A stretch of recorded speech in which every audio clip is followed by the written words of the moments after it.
안녕하십니까, 강창영 원장입니다.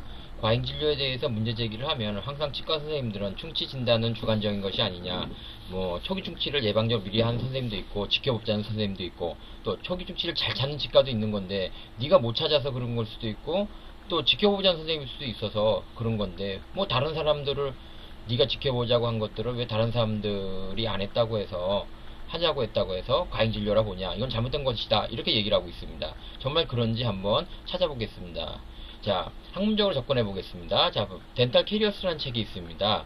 자, 이 책에서 이제 한번 조사를 해봤습니다. 진짜 방사선 사진으로 봤을 때 충치처럼 보이는 걸 분류를 하고, 실제로 이제 이건 사랑니를 대상으로 한 거지만 그걸 뽑아서 직접 확인을 눈을 해서 분류를 해봤습니다. 그러니까 정말 눈으로, 그러니까 사진상으로는 충치였는데 충치가 아닌, 그러니까 사진상은 충치였지만 어떻게 보면은 이제 기준에 따라 충치였지만 와동이라고 이제 캐버티라고 해서 보통 이제 치료가 필요한 거라 생각합니다. 이런 구멍이 난 어떤 치아가 있다면 이제 치료를 해야 된다는 그런 의미입니다. 그래서 이걸 갖다가 좀 더 보기 쉽게 이렇게 표를 그렸습니다. 근데 여기서 쓰인 보통 방사선 사진은 일반 우리가 보통 치과에 가면 이런 파노라마는 큰 사진을 찍죠. 이 책에서는 보통 이렇게 이거를 갖다가 바이트 윙이라고 해서 교육 방사선 사진에서 이런 정밀 사진을 통해서 이런 걸 자료를 만들었습니다. 그래서 일단은 이렇게 그림을 한번 그려봤습니다. 아까 그 자료를 이렇게 그림을 한번 그려봤습니다. 그래서 이것은 이제 좀 해석하기가 이건 ROC 커브라는 건데요. 그래서 어떤 우리의 기준, 즉 지금 충치 치료를 하는 데 있어서 진단의 기준은 어디로 할 거냐 했을 때 그런 논란이 있습니다. 누구는, 어떤 사람은 조금만 검게 보여도 충치라고 그러고, 어떤 사람은 이제 좀 심하게 썩어야 심한 부위까지 까맣게 보일 때, 충치가 진행됐을 때를 우리가 진단을 하자라고 이렇게 한 선생님도 있거든요. 그러면 이제 이런 논란이 있었을 때는 학문적으로 접근해야죠. 그래서 ROC 커브라는 걸 그리게 됩니다. 그래서 센서티비티와 민감도를 통해서 이렇게 그리게 되는데, 자, 이렇게 되면 이제 여기서부터 이제 머리가, 이제 환자분들이 이제 이제 듣는 분들이 이제 머리가 아프기 시작하죠. 그래서 좀 쉽게 설명을 한번 해보겠습니다. 하얀 사람들은 착한 사람, 요 빨간 것들은 이제 나쁜 사람이라고 생각합니다. 범인. 그 다음에 이걸 갖다 이제 우리는 이제 충치, 그 다음에 이거는 뭐냐면 이제 치료를 하지 않아도 되는 충치, 요 정도로만 좀 구분을 한번 해보겠습니다. 그렇게 했을 때 이제 우리가 1차 조사를 만약 범인을 찾는데 좀 느슨하게 조금만 이상하면 다 범인이라고 합시다. 그러면 어떤 일이 벌어질까요? 여기서부터 여기까지를 다 잡을 수 있는 겁니다. 그래서 범인을 대부분 다 잡을 수 있죠. 그쵸? 하지만 억울한 사람들이 너무 많죠. 그래서 여기를 기준으로 1차 너무 느슨하게 하면 안 되겠다 싶어가지고 이번에는 조금 좀 엄하게 좀 잡아봤습니다. 그래서 범인을 잡으려면 좀 제대로 이것저것 다 물어보고 해봤죠. 그랬더니 아까 처음에는 이렇게 많이 억울했던 사람들이 어떻습니까? 많이 이렇게 줄어드는 것을 볼 수 있습니다. 그쵸? 그리고 이번에는 좀 더 엄격하게 한번 조사를 해봤습니다. 이제는 더 세밀하게 알리바이까지 조사하면서 했더니 범인도 제대로 잡았고, 그 다음에 억울한 사람도 많이, 거의 제로에 가깝게 줄었습니다. 0이 돼버렸죠. 자, 하지만 어떤 문제가 생길까요? 지금 범인도 많이 놓치게 됐지만, 자, 범인도 많이 사실 놓치게 됐습니다. 하지만 억울한 사람도 많이 줄였죠. 이걸 갖다 치아라 생각해 봅시다. 우리가 방사선 사진에서 조금만 검게 보여도 충치니까 치료해 진단한다면 이렇게 많은 억울한 치아들이 생기게 되는 거고요.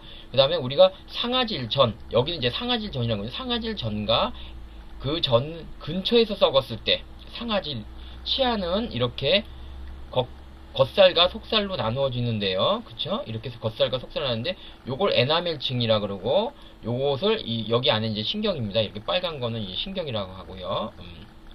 신경입니다.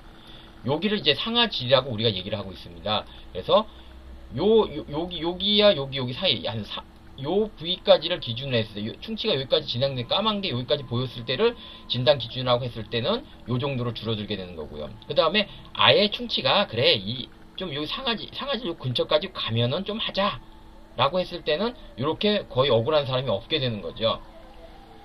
그래서 우리가 지금 ROC 커브라는 겁니다. 이건 ROC 커브라는 건데 좀 어렵죠. ROC. 그래서 진단의 기준을 정할 때 쓰는 겁니다. 그래서 우리가 이렇게 진단을 엄하게 기준을 정하면 억울한 사람을 많이 줄일 수 있다는 거죠. 그래서 이런 진단 기법은 뭐냐면, 만약에 우리가 충치처럼 이렇게 과잉진료라든지 또 충치 치료를 하게 되면 치아가 되돌릴 수가 없거든요. 그러니까 비가역적으로 변하거나 또 사회적으로 많은 비용이 들 경우에는 반드시 이런 ROC 커브를 그린 다음에 적용이 됩니다. 그래서 우리가 이 ROC 커브를 좀 어렵게 생각할 필요는 없어요. 이쪽은 범인, 이쪽은 범인, 이쪽은 이제 억울한 사람이, 이쪽으로 갈수록 이제 억울한 사람이 많아지는 겁니다. 그래서 아까 우리가 요걸 기준으로 조사를 했더니 어땠습니까?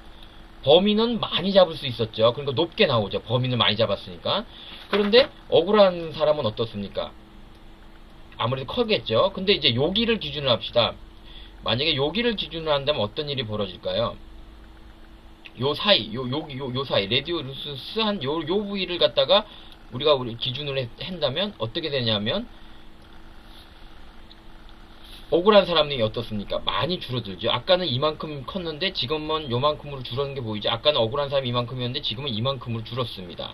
하지만 범인은 어떻습니까? 덜 잡게 되겠죠. 이 같은 위치입니다. 그래서 좀 더 엄하게 상하질 이상 돼야 우리가 좀 치료를 해보자 라고 정한다면 억울한 사람은 많이 없어지고 대신 충치를 찾을 확률은 줄어들겠죠. 그래서 이런 경우에 그러면 우리는 어디를 기준으로 해야 되냐면, 자, 무조건 하면 안 되겠죠. 그래서 나와 있는데, 물론 여기는 이렇게 좀 복잡하게 나와 있습니다. 자, 지우죠. 그래서 우리가 아까 여기 특이도라는 표현이 있습니다. 아까 이 억울한 정도라고 생각하면 됩니다. 억울한 사람이 없도록 만드는 거 할 때는 과잉 진단이라든지 사회적, 정신적, 금전적으로 돈을 많이 들어가는 어떤 치료법이라든지 또 충치처럼 유병률이 낮을 경우에는 일단은 우리가 이런 정도에는 억울한 정도를 줄이는 게 더 중요하다는 거죠. 그래서 아까 우리가 이 커브에서 말씀드렸죠. 기준을 갖다가 높이지 말고 좀 이렇게 낮추자는 거죠. 그래서 얘처럼 조금만 까매도 충치하면 억울한 치아들이 많아지니까 우리가 적어도 양보를 하더라도 상아질 근처까지 충치가 진행되거나, 또는 제일 안전한 것은 상아지를 넘어서는, 아까 상아지를 넘어서는 부위부터를 충치 치료의 기준점으로 잡는다면 억울한 치아들을 예방할 수 있는 것입니다. 근데 이런 의문이 생깁니다. 근데 아까 같은 경우는 아까 유병률이라는 표현이 나왔는데 과연 우리나라의 정도가 어느 정도냐. 지금 옛날엔 저희 나라도 많이 충치가 심했습니다. 그래서 12세 우식 경험 연구치 지수들을 좀 보면 상당히 많이 줄었다는 걸 볼 수 있습니다. 그렇죠? 그래서 다른 나라는 어떤가 한번 보겠습니다. 다른 나라도 한번 살펴보겠습니다. 여기 보면은 다른 나라가 위에 있네요. 자, 보겠습니다. 다른 나라의 경우는 많이 지금 세계 평균이 1.86이니까 저희가 1.9거든요. 그러면 거의 세계의 어떤 것보다도 우리가 뭐 높다고 볼 수는 없거든요. 그래서 어느 정도 그렇게 충치가 심하지도 않고요. 그러면 왜 12세의 충치가 중요하냐면, 이 12세 때의 충치 경향에 따라서 이렇게 어른이 됐을 때의 충치, 그러니까 12세 때 충치가 거의 없으면 3개밖에 안 생긴다면, 만약에 12세 때 근처 12, 13세 충치가 이렇게 많아지면 어른이 됐을 때 이 충치 개수는 거의 뭐 3배, 4배씩 늘어나는 이런 경향을 보인다는 거죠. 그래서 우리가 이걸 갖다가 우리가 지금 어떻게 보면 이렇게 높게 측정치를 적기보다는 좀 더 이렇게 낮게 기준치를 잡는 것이 더 유리할 수 있다는 거죠. 그래서 이런 것들을 어떻게 보면 실천한 나라 중에 하나가 노르웨이거든요. 노르웨이 같은 경우는 지금 보시면 여기까지 치료가 예년 1983년도 66%가 상아질 전까지만 여기까지만 진행돼서 다 치료를 했을 텐데 2009년도에 7%로 줄었다는 겁니다. 굉장히 고무적이죠. 그래서 여기서는 뭐냐면 상아질 그러니까 과잉진료의 기준이 뭐냐면 상아질 충치가 상아질까지 진행되기 전에 치료하는 것. 즉 여기서부터는 치료해도 되는데 여기서부터 치료할 경우에는 과잉진료에 가깝다라는 개념을 잡고 있습니다.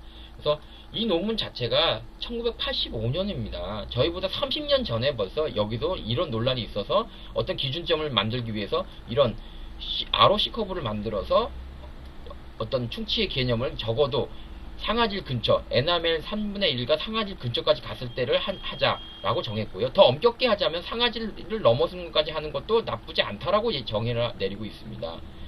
근데 우리나라는 이런 문제가 생겼을 때 뭐 주관적이다, 뭐 이런 식으로 넘어가는데 이건 굉장히 함흥적이지 않은 거죠.